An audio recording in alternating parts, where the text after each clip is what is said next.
Assalamualaikum warahmatullahi wabarakatuh. Kaifa halukum jami'an? Atamanna lakum sihhatan wa afiatan.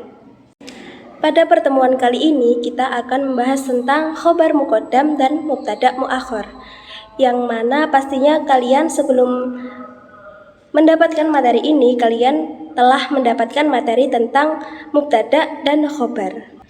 Tapi sebelum kita memasuki materi tentang khobar muqaddam dan mubtada muakhar, kita akan membahas tentang apa itu mubtada dan apa itu khobar terlebih dahulu.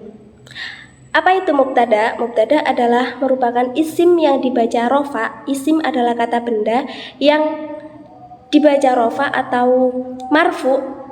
Letaknya pun di awal kalimat atau juga seringkali kita sebut sebagai subjek pada pelajaran bahasa Indonesia.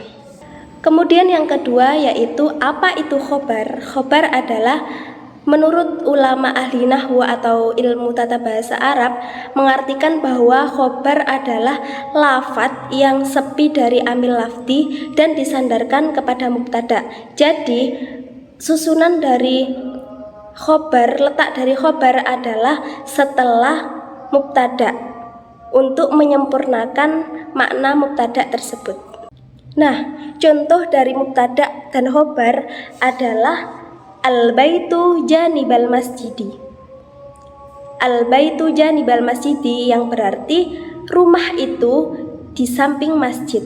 Al-baitu di sini sebagai mubtada dan janibal masjidi itu sebagai khobar dari al-baitu atau penyempurna dari makna al-baitu.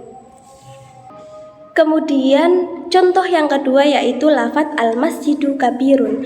Lafadz al-masjidu di sini memiliki kedudukan sebagai mubtada, kemudian kabirun itu sebagai khobar.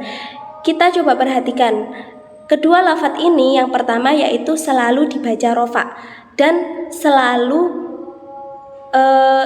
berupa isim makrifat yang ditandai dengan al. Salah satunya yaitu ditandai dengan al. Kemudian lafadz yang kedua itu sebagai khobar juga dibaca rofa. Namun kenapa lafadz janibal masjid di sini berkedudukan sebagai khobar tapi tidak dibaca marfu atau rofa? Itu karena lafadz janibal masjid ini adalah susunan dari mudhof atau mudhof ilaih atau berupa syibhul jumlah, menyerupai jumlah yang terdiri dari mudhof dan mudhof ilaih. Dan lafadz janiba ini mabni fathah atau pada dasarnya itu emang dibaca nasab atau hukumnya mabni, tidak boleh berubah-ubah. Nah, hukum asal dari susunan tersebut atau mubtada khobar itu aslinya pada dasarnya itu mubtada itu selalu didahulukan atau di awal kalimat kemudian disusul oleh khobar. Namun pada kondisi-kondisi tertentu susunan mubtada dan khobar ini boleh dibalik. Khobar boleh didahulukan, kemudian mubtada'nya boleh diakhirkan, yang mana akan disebut dengan susunan khobar muqaddam dan mubtada' muakhar. Kapan saatnya khobar muqaddam atau khobar itu didahulukan kemudian mubtada'nya itu diakhirkan? Yang pertama yaitu khobar wajib didahulukan bila bentuknya adalah isim istifham. Apa itu isim istifham? Isim istifham itu adalah kalimat tanya dalam bahasa Indonesia. Contohnya yaitu amusafirun anta. Apakah kamu adalah seorang musafir atau seorang yang bepergian? Lah, contoh dari amusafirun anta ini, amusafirun adalah sebagai khobar muqaddam yang terdiri dari isim istifham. A adalah isim istifham, kemudian disusul dengan lafadz musafirun dan digandeng dengan anta. Lafadz anta di sini kedudukannya adalah sebagai mubtada muakhar atau mubtada yang diakhirkan. Kemudian syarat yang kedua yaitu khobar boleh didahulukan jika bentuknya adalah syibhul jumlah. Yang telah saya singgung tadi, syibhul jumlah adalah kalimat yang merupai jumlah atau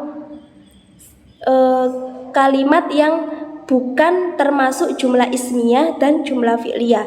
Sementara mubtada itu bentuknya tetap berbentuk isim ma'rifat, tidak boleh berbentuk isim nakirah. Contohnya yaitu amamat darajati sayyaratun, yang artinya di depan sepeda itu ada mobil.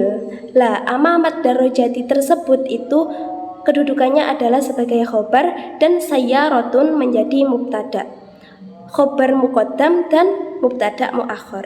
Kemudian pada materi kita kali ini yaitu membicarakan tentang al-baitu. Maka di sini saya mengambil contoh-contoh khobar muqaddam dan mubtada muakhir yang berhubungan dengan tema al-baitu atau rumah. Contoh yang pertama yaitu al-hadiqatu wara al-baiti. Itu adalah susunan dari mubtada dan khobar. Kemudian dibalik menjadi wara al-baiti hadiqatun. Wara al-baiti di sini sebagai khobar muqaddam, kemudian hadiqatun sebagai mubtada muakhir. Kemudian al-wisadatu alas sariri, bantal itu di atas ranjang, kemudian dibalik menjadi khobar muqaddam dan mubtada muakhir menjadi alas sariri wisadatun. Di atas ranjang itu ada bantal. Kemudian contoh yang ketiga yaitu as-sabunu fil hammami, dibalik menjadi fil hammami sabunun, yang artinya di dalam kamar mandi itu ada sabun. Nah, untuk cara mengartikan antara susunan mubtada khobar dengan khobar muqaddam dan mubtada muakhir, yaitu yang awalnya misalnya contohnya al-hadiqatu wara al-baiti, itu adalah susunan mubtada khobar, maka pengertiannya atau cara mengartikannya adalah seperti ini. Al-hadiqatu wara al-baiti, taman itu di belakang rumah. Kemudian kalau dibalik menjadi susunan khobar muqaddam dan mubtada muakhir yaitu wara al-baiti hadiqatun, menjadi di depan rumah itu terdapat taman. Sekian materi yang dapat saya sampaikan pada video kali ini. Afwan minni, wassalamualaikum warahmatullahi wabarakatuh.